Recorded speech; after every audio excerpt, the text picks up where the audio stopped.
With us today, we have Dr. Linda Elder, an educational psychologist, president of the Foundation for Critical Thinking, and executive director of the Center for Critical Thinking. She is also the co-author of Fact Over Fake, a critical thinker's guide to media bias and political propaganda, and a number of other books on critical thinking. Dr. Elder, thank you so much for joining us today. Thank you for inviting me. I'm delighted to be here. So Dr. Elder, first of all, could you clarify for us what is a critical thinker? Well, it's important to recognize that there isn't one exact definition of critical thinking, but there are some ways to begin. So let me give you some ways into the concept. So critical thinking is being aware of your thinking while you're thinking in order to do the best thinking that you can in every situation. And it's in its highest form, it is a way of living. And it embraces certain virtues, such as intellectual empathy, which is the propensity to think within viewpoints, especially those within which you disagree. Confidence in reason, which means we want to follow the facts wherever they lead us, no matter where that is. Even if we don't like where that takes us, we still follow the facts because we have confidence in reason when we're thinking at this highest level of quality. We also embrace intellectual integrity so that we say what we mean and we mean what we say, and we expect the same of ourselves as we expect of others. So if we expect others not to be selfish, then we ourselves are not selfish, or we aspire to that. So these are some of the virtues that the critical thinking person will aspire to include, and it also includes fair-mindedness, intellectual autonomy, which is the propensity to think independently, even if your thinking is different from everyone else's thinking in the room, in the group, in the family, in the country, in the world. In other words, you can stand alone in your beliefs once you have thought at the highest level of quality, using the tools of criticality. So this is the highest form of critical thinking, and it entails, again, a way of living and a way of constantly trying to, which includes constantly trying to reach higher levels of understanding of yourself and of others, of other people, and of other sentient creatures. So now, critical thinking is sometimes narrowly thought of, and this is a mistake. And it's a mistake because although I could look at any given person's life and I can see examples of critical thinking, all of us think critically to some degree or we wouldn't be alive, right? You have to think about your thinking to some degree to even survive in this world that we live in. But the question is not do you or do I or do any of us think critically? The question is, are we as a species thinking critically enough to have a critical mass in the right direction? Or are we on the edge? Do we have enough critical thinking to actually survive? This is a question which is facing us, as we know. So if we think of critical thinking in a more narrow way, then people can very frequently make the move. Well, I'm thinking in the following ways. I'm clarifying my thinking. I'm gathering relevant information. Yes, you may be gathering relevant information, but if that information is not sufficient to answer the question, then you have failed in your reasoning. So there is a lot involved in critical thinking. There are many tools that have been developed in the field over the last 40 years or so, beginning around 1980. And so this is a beginning place, hopefully, for a definition of critical thinking. So to what degree can you teach critical thinking skills? And if so, how early should that education begin? Well, this is, again, a deep question.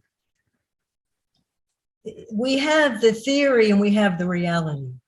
So theoretically, we can all, and all do, start learning to think critically as very young children. And so it's clear that we can teach very young children to make very basic critical thinking moves. But what is facing us all are two primary barriers to criticality, and those we place under the broad categories of egocentric and sociocentric thinking. So again, we see this in very young children. It's very clear to see their egocentricity, right? I mean, if anyone who's ever had a child or been around one very young child, you can see that they're sort of all ego sometimes, and they're out there with their ego, right? So they're not hiding it yet. But this, herein lies a big part of the problem. So as we develop and grow, we learn to hide our egocentricity. So now we become manipulative.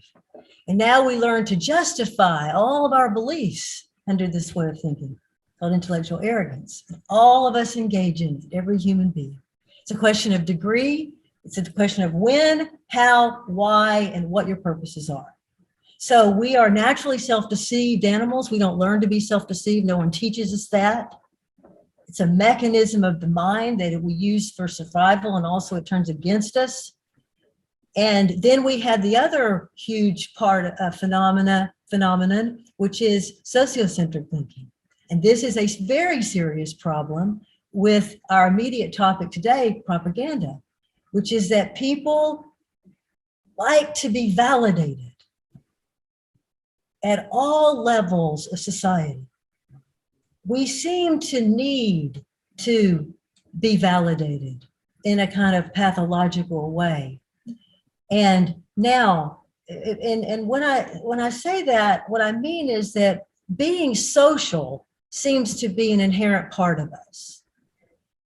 But we're also much more than that. And we're highly complex, and we're also individual, and we're also trying to achieve our individuality while also being egocentric, which is keeping us from achievement.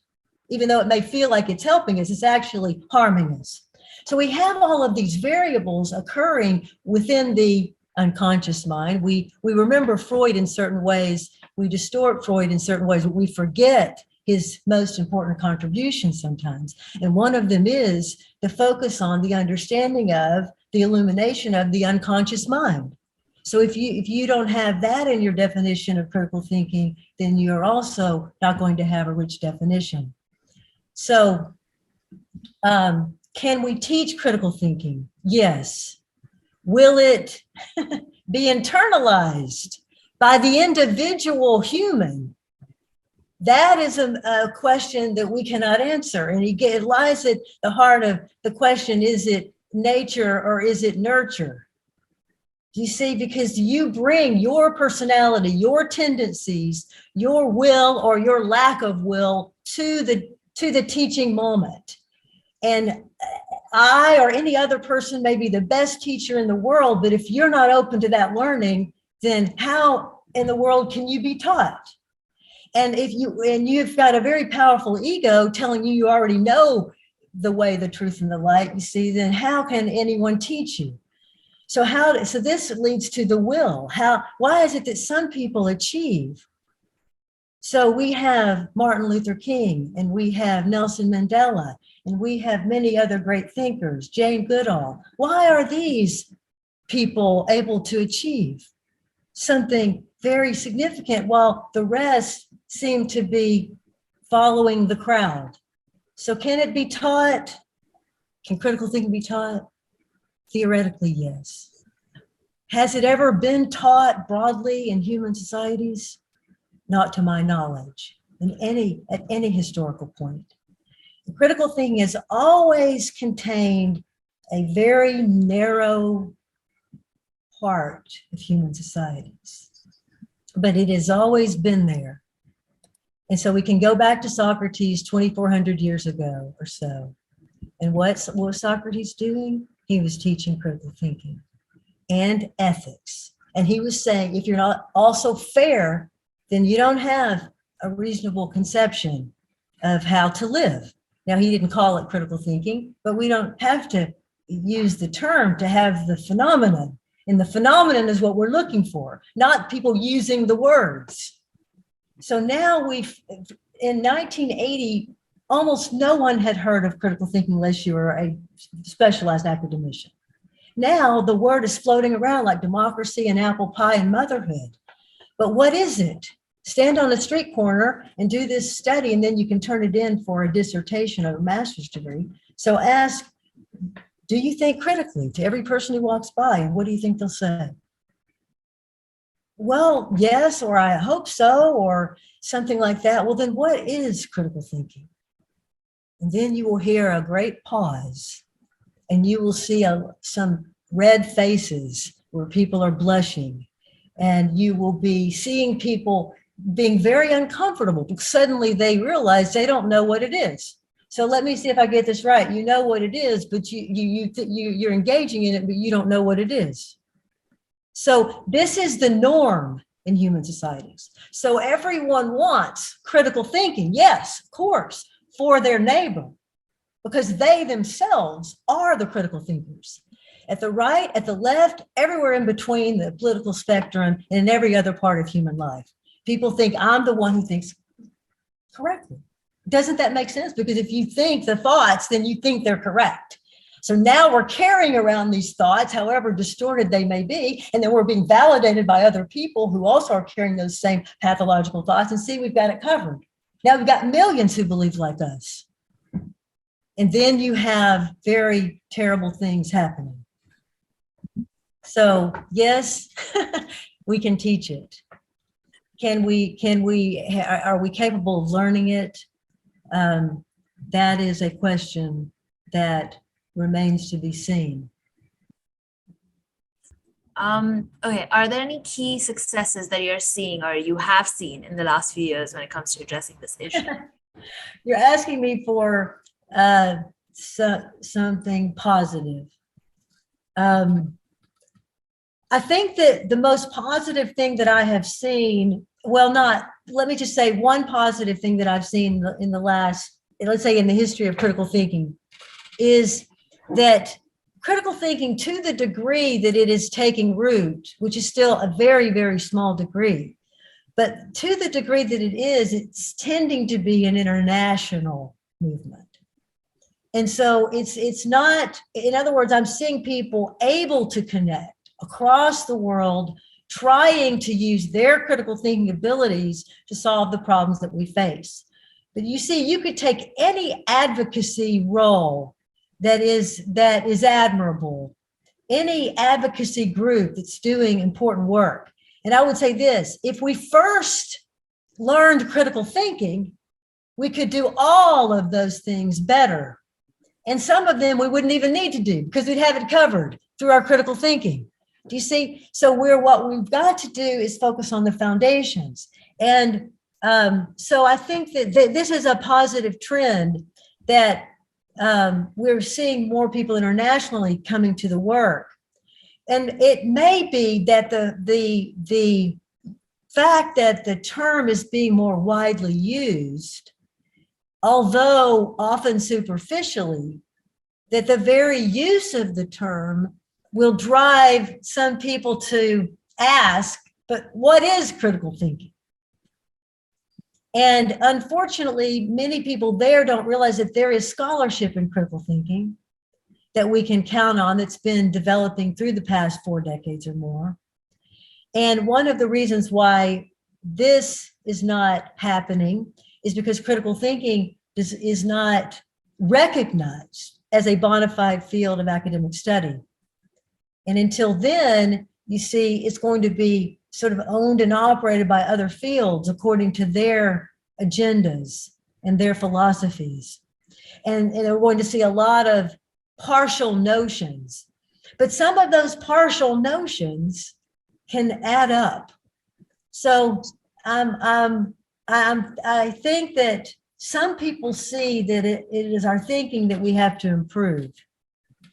And that, I hope, will build. Okay. So it looks like we're out of time. We've been talking to Dr. Linda Elder, author, educational psychologist, and the president of the Foundation for Critical Thinking and executive director for the Center of Critical Thinking. Dr. Elder, thank you so much for joining us today. Thank you for having me.